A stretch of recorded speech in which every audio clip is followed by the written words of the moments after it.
This is David Pizzat with the Circle Formula. And here we are creating another podcast. And this is going to be an interesting one. As a photographer, I've been a photographer for 25 years, and I photograph many commercial and residential properties. But today's topic is an important topic. Today's topic is going to be Airbnb versus real estate photography. Okay. So that's Airbnb photography versus real estate photography. Guys, let me just say there is a difference. And there's a distinct difference between them two. When it comes to showcasing properties through photography, the goals of Airbnb hosts and real estate agents couldn't be more distinct. Well, both are aimed for potential customers, their target audience, objectives, and visual strategies are different significantly. So, in this podcast, we'll be talking about the key differences between Airbnb photography and real estate photography. And we'll also highlight their own unique purposes and techniques. I am an Airbnb photographer. I do Airbnbs all over Texas. I've been asked to go to Dallas and Austin and New Braunfels, San Antonio, where I live. And I have people tell me, we hired you because you specifically do Airbnb or short term rentals, which I've photographed for Verbal and hotels.com and all that good stuff as well. So, this is what this podcast is about. And I'm going to go ahead and jump in so we can understand both of them and their different perspectives. So, let me just get started with Airbnb photography. And what is Airbnb photography? What is it that I, as a photographer, as an Airbnb photographer, what is it that I'm thinking? What are my goals when I go out there to achieve and to capture when I go to, say, an apartment, a home, or a condo, or mansion, a yurt, um, ranch style home, whatever your Airbnb is. What are my thoughts behind that? As far as Airbnb photography, I like to emphasize the emotional appeal of your place. Okay? So if I could get that emotional appeal, if I could get where images that are inviting, they're going to be where I'm going to have customers coming back over and over again. If I could create those images, then it's a win-win for my host, for the owner of this Airbnb. So targeting families, couples, or just solo adventures, right? And those images need to be appealing for those specific audiences. Um, Now, Airbnb photography, I'm sorry, Airbnb photography attracts guests seeking for a specific experience. Okay, think about that. Let's break that down. You have a family that is taking, for say, a vacation in the city, and let's say they're coming up to San Antonio, for say, and they're going to be spending a whole week here. Matter of fact, San Antonio is a very tourist area, and they come here. What is it that San Antonio has to offer to begin with? The city itself. Well, a lot of people see San Antonio as a very festive city. You have the Riverwalk. You have amazing nightlife. You have skyscrapers. You have a lot of rich culture here in San Antonio. Now, let's tie that in with your home. So people are attracted to the city and they want to have an experience. Okay. So these Airbnb homes also have a little bit of touch of our city as well, in some cases.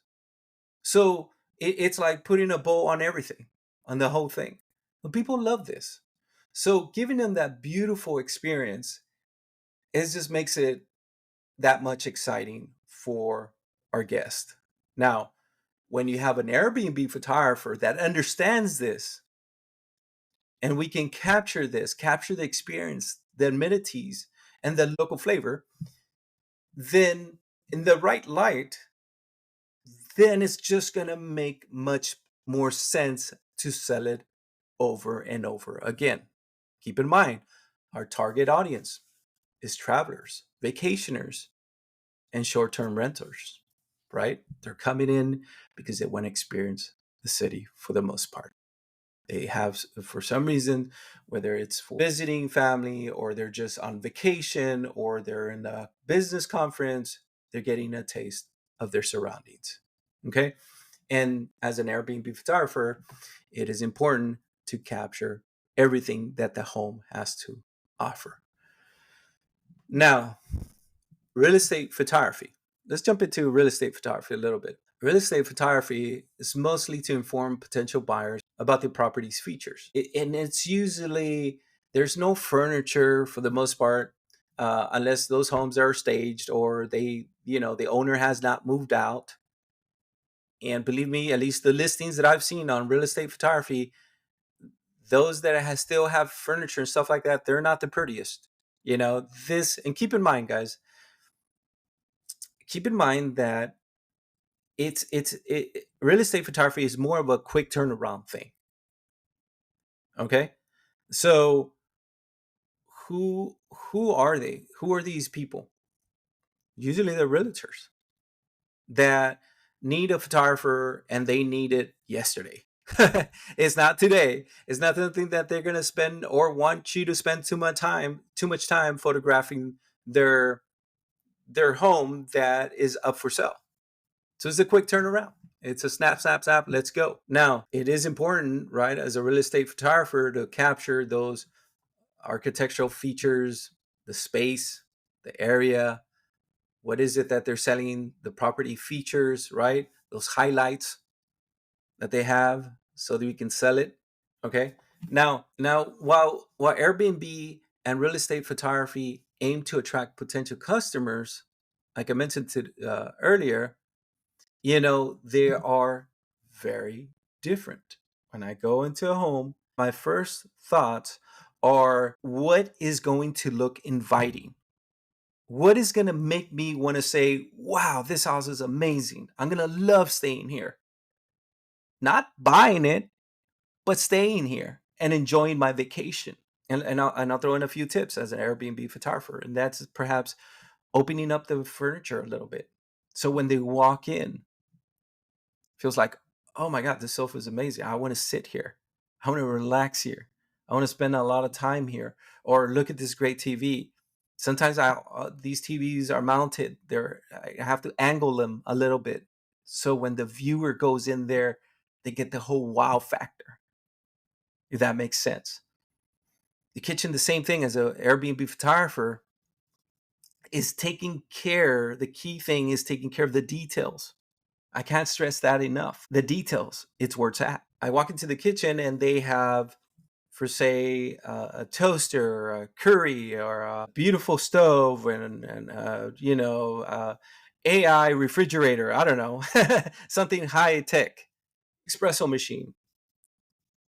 So I want to pull that out, and sometimes they're hidden between the counter table and the cabinets, and I want to pull that out and highlight those areas, those little amenities that people are going to love. Listen, guys, I'm a big coffee drinker. I love drinking coffee. I see espresso machine on there. I see a curry with some C cups of some great, amazing coffee or even local coffee. I'm going to try it out.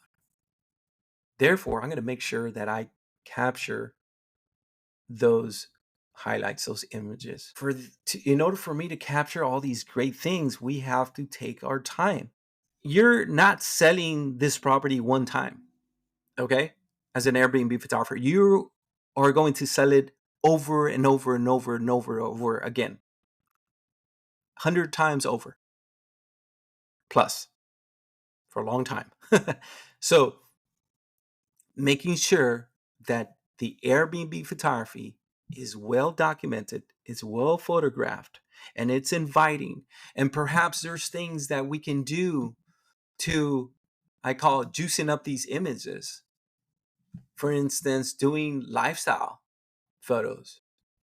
Perhaps we can invite a couple over, and say a scenario could be where they're sitting outside enjoying the back patio where they have a jacuzzi, a hot tub, an area, lawn chairs, where they're having a drink, just relaxing. Maybe they're enjoying some wine, or maybe the kids are having fun, say in a really cool amenity. Maybe it's swing sets, or maybe it's a nice pool with inflatables. Flamingo inflatable. Having a great time. Those are great lifestyle photos that makes me want to go there. It's enticing, and that's where I want to spend my time. Something fun, something that's going to make them want to go there. Now, there's also the themed Airbnb homes that I've come across. Man, that is amazing what some of these people have done.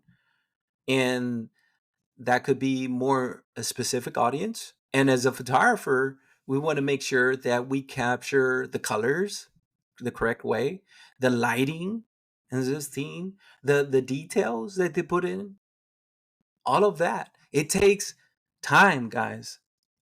I'll be honest with you. I'm going to go ahead and just say this. I'm not a real estate photographer. I'm a short-term rental photographer, but I do have a lot of real estate photographer friends. They're just doing real estate, and that is great. They do a very good job. They go into a home and they photograph the home no more than an hour.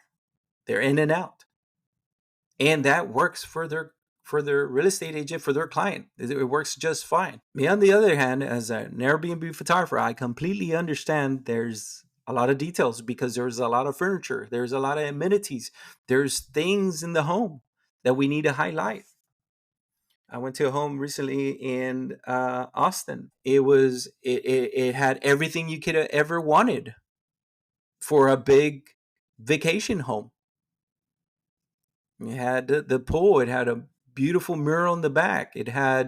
Um, it had a beautiful game room inside with an arcade machine. So it was several arcade machines, pool table, even a lounge area. Just amazing. 4-bedroom house, was top notch, close to downtown Austin. They were booked all the time.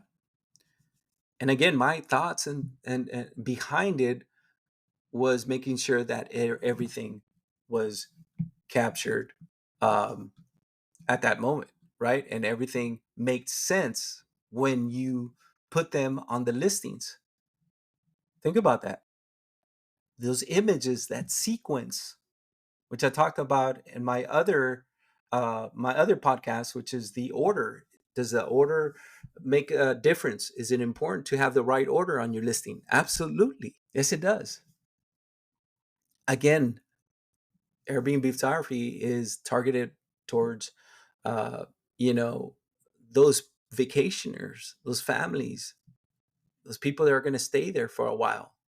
And we're going to make sure that everything's captured, an emotional appeal, and emphasizing, lifestyle photographs so they relate and want to stay there.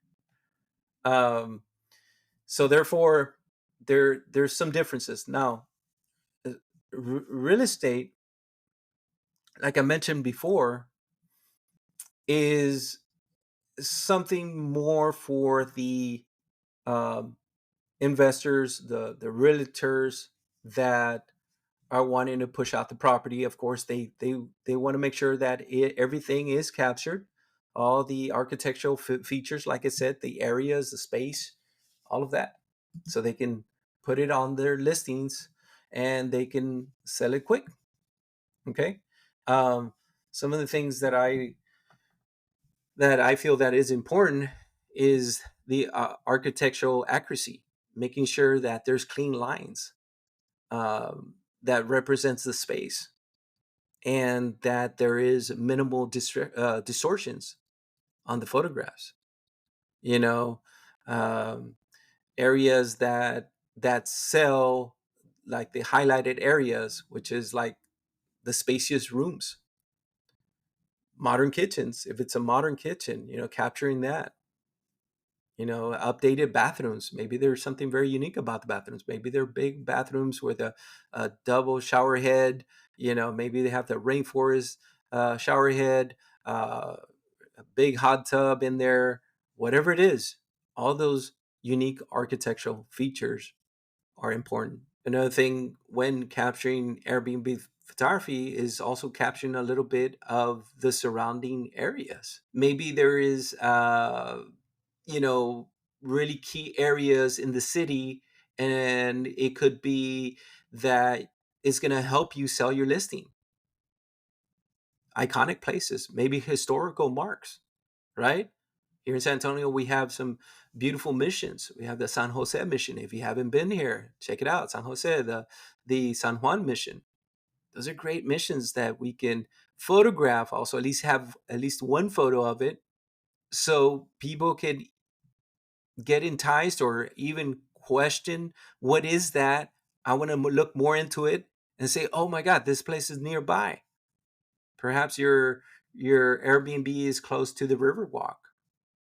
Maybe some photos of the Riverwalk and these areas that I'm talking about, that really help sell Airbnb. And it could also be for real estate as well. Why not? Maybe there's a river in the back. Maybe there's a lake. Maybe it's the ocean. Whatever it is. Maybe it's only a half mile, highlighting those areas. So there you go, guys. Some very key differences between Airbnb and real estate photography. I also want to let you know that there is a price difference. And I have gotten calls about, hey, do you do real estate photography? I said, no, we just do Airbnb. They said, well, we're looking for Airbnb. I'm like, okay, you're in the right place. As soon as I mentioned that my price is a little bit more elevated than, say, a real estate photographer have charged them. And now keep in mind, this is coming out of their mouth. I called in a real estate photographer. It's not coming out of me. I know their prices, but I'm telling you that this is what I'm getting. I called a real estate photographer and he took the pictures, charged me $145. I kid you not, $200 at most. And I got dark photos, I got blurry photos, low quality photos. And it felt like it was rushed. Guys, I'm not saying that that is the case all the time, because I've seen some really good real estate photography done by some great professional photographers, but this is what I'm getting. And I think that we have to be conscious of that. Airbnb photography is one of those things that take more time, at least to capture these highlights. Okay, we need to understand that. And I can't see myself doing an Airbnb unit in 30 minutes, an hour, in and out. I just can't. And I probably just won't. I won't. If you ask me, people ask me, how much time is it going to take you? Usually in a 1,800, 1,000, 1,100 square foot home, smaller homes, I'm taking 2, maybe 3 hours to capture that. I did a home in Austin, and it took me, that was a 4 bedroom, had everything that you can think of, all the amenities and stuff like that. It took me about 5 to 6 hours. And it might sound ridiculous, guys, but again, perhaps because I'm very detailed oriented, but let me tell you the results of that. My clients loved it. And that was key for them.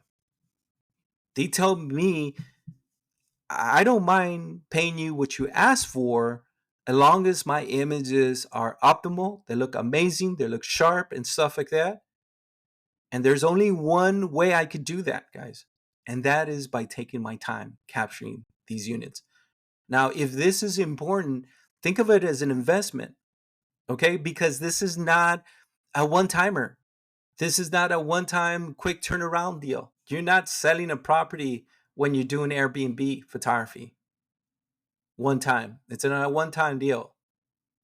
It's a deal that you're going to do multiple times over and over and over and over again. One of my clients, and I have his review still on my Google My Business. He left me a very nice review, and he sent me a text.